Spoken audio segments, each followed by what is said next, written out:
Dire team's turn to pick.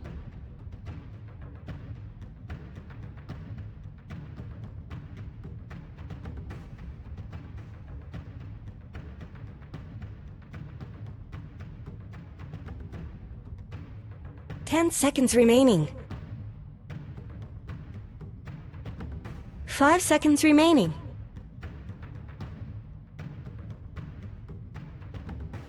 Reserve time.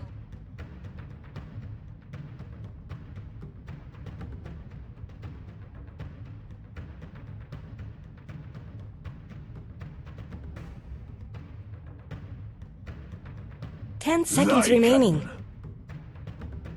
Radiant team's turn to ban.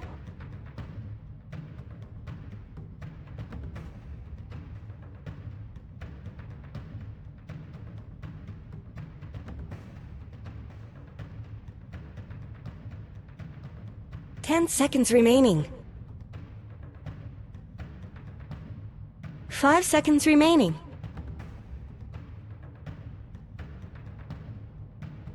Reserve time. Dire team's turn to ban.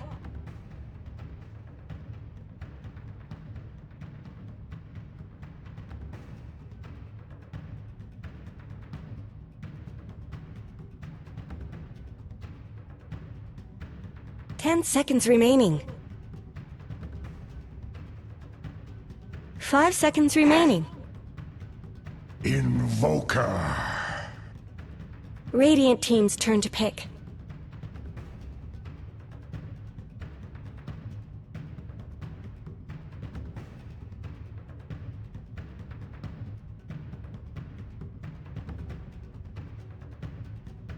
Ten seconds remaining.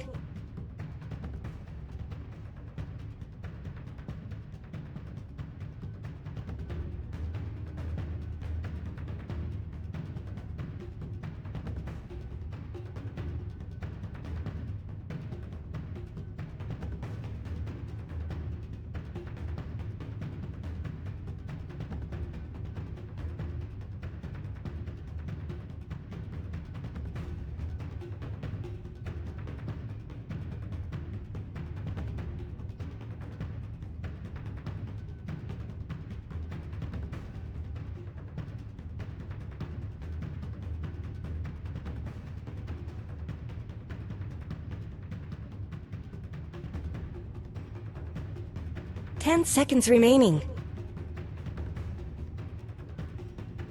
5 seconds remaining.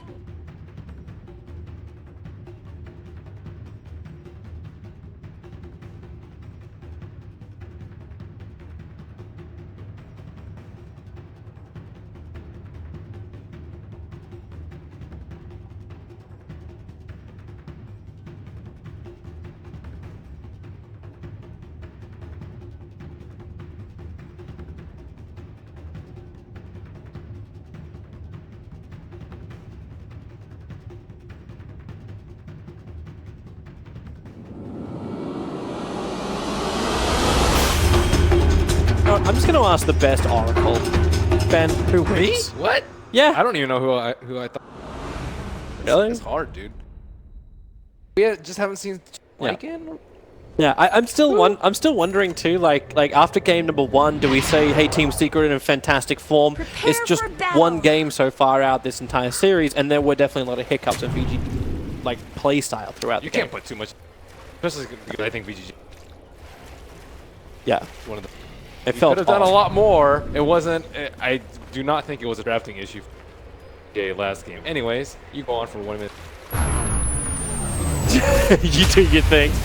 Well, everyone's at least able to have a quick look over towards Roshan. So ROTK on the Legion Commander, a hero which, like, I think every single analyst who's here at the event has been saying this is going to be the hero.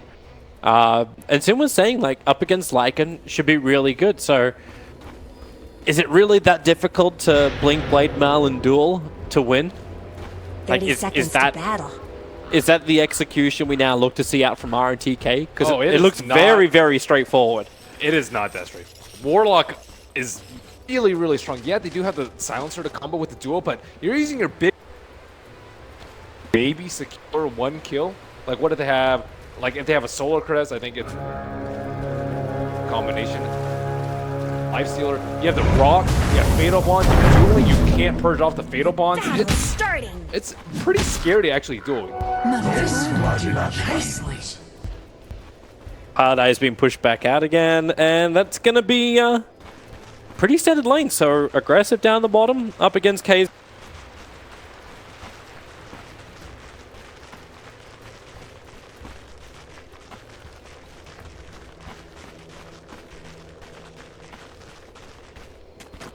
Best heroes for harassing out the lanes, and then towards the mid. Goodbye to Vision for mid 1. Hello for Vision for VGJ, and a really nice lane for Freeze.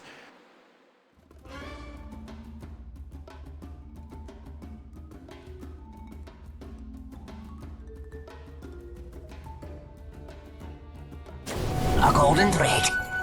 This will do nicely. Died. Tower isn't going Like to after last all those long. things.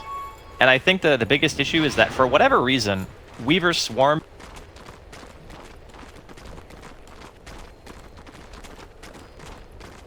and I have no idea why it works like that, but unfortunately it kind of ended up getting him killed. It must have something to do with, they say cockroaches and Twinkies are the only two things that will survive some sort of nuclear fallout. So I guess it stands to reason that the Scarabs, they're trans-dimensional creatures, Rascal. I mean, come on, it fits with the lore. If Slacks was here, he would explain to you how it fits the lore of Weaver and his ability to cut time throughout dimensions, right? Well, as much as I love Jake, thank God he's not here to tell me that, because I just don't want to hear it. I just don't.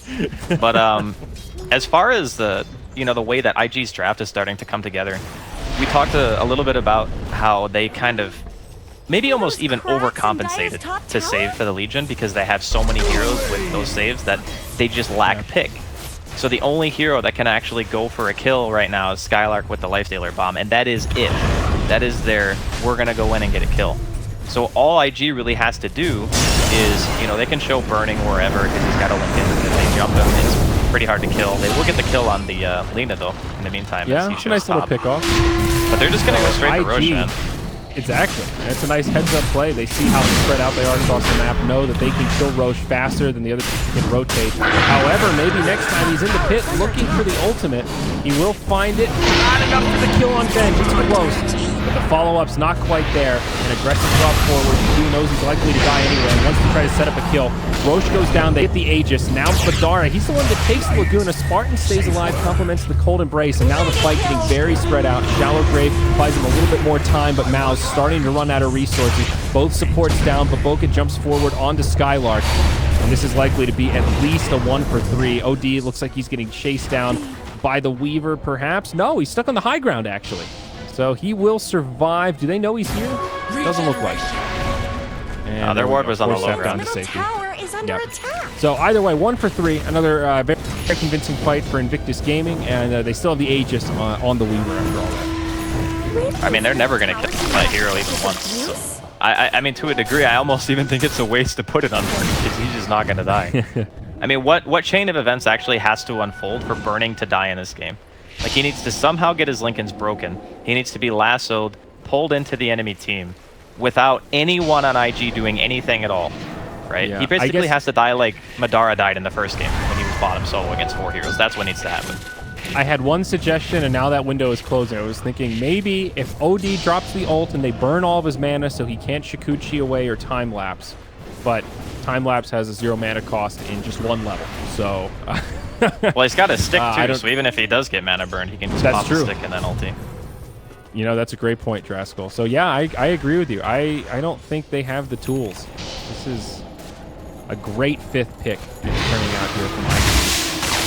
Dude, Q is one hell of a drafter. I would actually say, after watching the first game kind of unfold, I would say they did outdraft Mouse. Maybe not by like a huge margin, but it was enough to where it put Mouse behind and they weren't able to pull themselves back in with a more late game oriented lineup. This time around, it's becoming...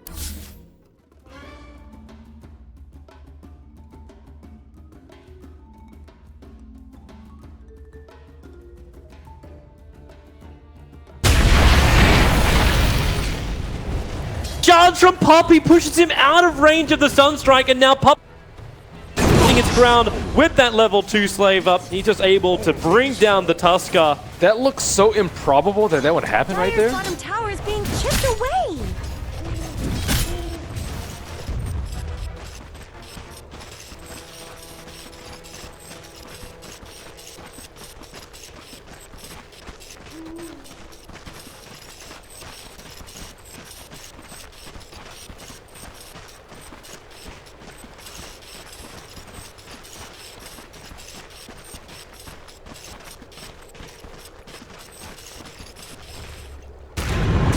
Close to Ahmed by the stone. Been playing pretty safe. I like his position.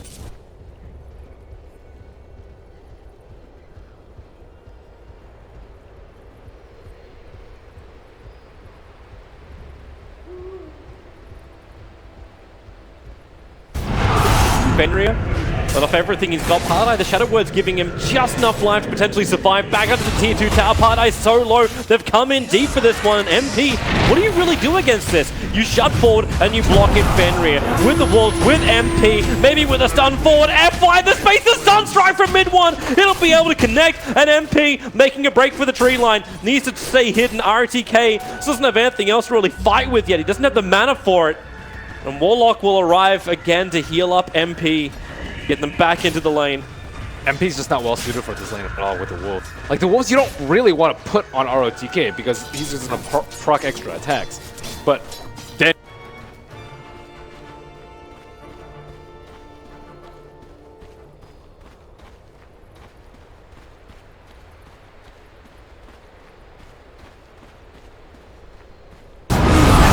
+2 for Fenrir. Makes it up to 4 now on Paladai under the tower. RTK is more than tanky enough to go in for it. In fact, it's going to be Fenrir as that silencer who picks up the double kill on the offlane.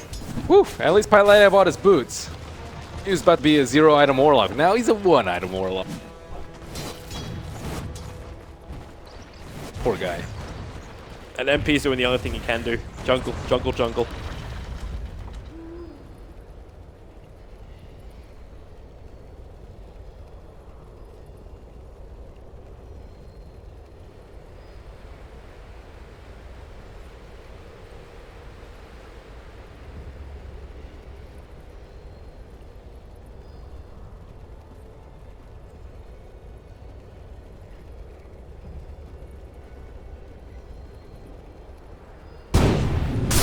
Not yet. Pilot Eye has been the man tasked to hold the top lane. He's got boots only. At least the movement speed's going to allow him to run a little bit faster away from the Legion. Yeah, but in this case, like you're not okay with the supports constantly Rolling ball. dying. Ah, it's going to miss from FY. They still want to go in deeper and they force a TP out. Puppy will end up cancelling it. He wasn't that far away and they know exactly what's going on. Again, that one Radiant Observer Ward is seeing Puppy and MP farming in the jungle. Breeze doesn't find his target. Looks like he's also going to go in after the double null talismans into a Yule Scepter on this Lina. Radiant's middle tower could use some help. Smoke gank onto Freeze may not be exactly what they want either. Did anyone bring detection? T just picked up an Invis Dire's rune. bottom tower is under attack. Yeah, I think they see that and immediately bounce. Hit Cold Snap into Snowball should be a kill for them. ROTK trying to find any stragglers. Did Fenrir see it? The ping's coming out. He knows the Wolves are on top, but the bounty rune got taken underneath the Observer Ward. So rolling boulder over Fenrir in the trees. Wants to get out of this one, but it won't be possible.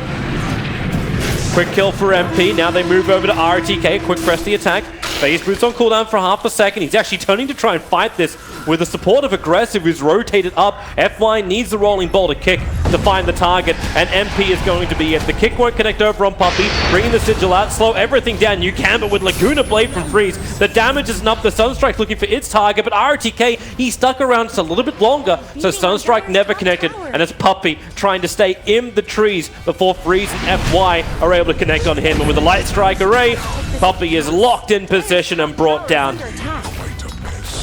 The DP was almost up, but not quite. And it looks like Aggressive's first rotation should yield them the T1 up on top. Mid one trying to desperately respond with something in the mid lane, but they really need levels. They were able to make that dive because Warlock is not level 6. They need to find some space for him to pull, for him to jungle, maybe even share XP with some of the cores that are farming up the jungle, but his level 6 is priority. I would definitely say that he gets a turn over anyone else come 10 minutes.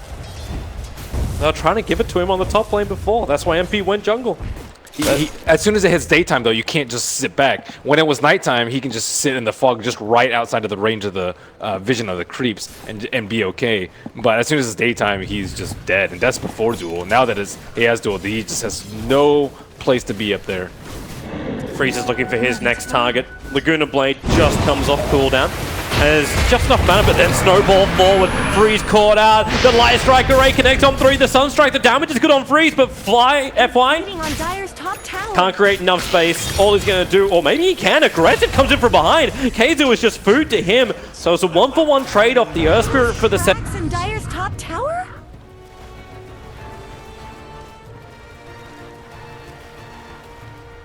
Goodness. The stuns. Yeah. See, this is why Tidehunter is no longer picked. Yeah. They just got better. Oh man, you know, that was pretty beautiful by FY setting that up. They didn't even lose to Lina. So I wonder what talent Freeze is going to take at level 15 now that it's actually a tough decision. I'm not even sure what he's going to take at 10. What if he goes for the Smail? Yeah, I mean, he'll most likely take. I usually see bottom like lane. Highlight. It's just not his day. The duel is the first one. And we have ourselves a winner. It's ROTK. Pushes him closer towards that Blink Dagger. only double-digit Dire's bottom victories. tower needs some ROTK should be ashamed. I think I've seen like a lot of people with like 1,000 victories. I'm like, how often do you have to play? That's because ROTK That's don't play no ridiculous. pubs. He doesn't care about MMR. Well, I think like a lot of times they play like lobby games, like Yeah. Seedeck houses and stuff, so you don't get